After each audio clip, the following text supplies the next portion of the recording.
तैयार होकर बैठ गए कक्ष में, बाबा की गुफा में जाना है। तभी कक्ष में एक प्रकाश पुंज प्रकट हुआ और उसमें से रामकृष्ण परमहंस जी सामने आ गए।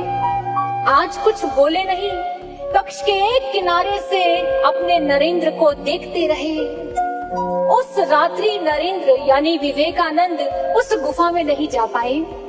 दूसरी रात्रि फिर से तैयार हुए, फिर से रामकृष्ण परमहंस प्रकट हो गए और फिर से अपने नरेंद्र को देखने लगे।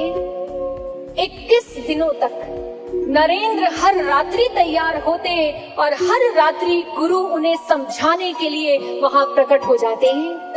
21 दिन के पश्चात नरेंद्र यानी विवेकानंद अपने गुरु के चरणों में झुक गए, क्षमा मांगी, कहने लगे, गुरुजी मुझे क्षमा कर दो। आप ही मेरे आराध्य हैं और सदैव आप ही मेरे आराध्य रहेंगे। मैं आपका ही शिष्य रहूंगा, आपको छोड़कर कहीं नहीं जाऊंगा। मुझे क्षमा कर दे, मुझे क्षमा कर दे। जैसा पश्चाताप विवेकानंद के जीवन में हुआ, ऐसा पश्चाताप हमारे जीवन में कभी नहीं होना चाहिए। अगर मन के किसी भी कोने में ये बात है कि उस स्थान पे तो बड़ी भारी भीड़ लगती है, वहां जाते हैं तो मुरादें पूरी होती है, वहां जाते हैं तो बिगड़े काम बन जाते हैं, तो इन बातों को अपने मन से निकाल दो, क्योंकि इस जैसा दरबार और कहीं नहीं मिलेगा जो दरबार यहाँ लगा है। ऐसे महाराज जी कहीं नहीं मिलने वाले। बड़े से बड़ा संकट भी टल जाता जब साथ हो आशु प्यारा। हर विपदा पर भारी पड़ता मेरे सद्गुरु का जयकारा, मेरे सद्गुरु का जयकारा।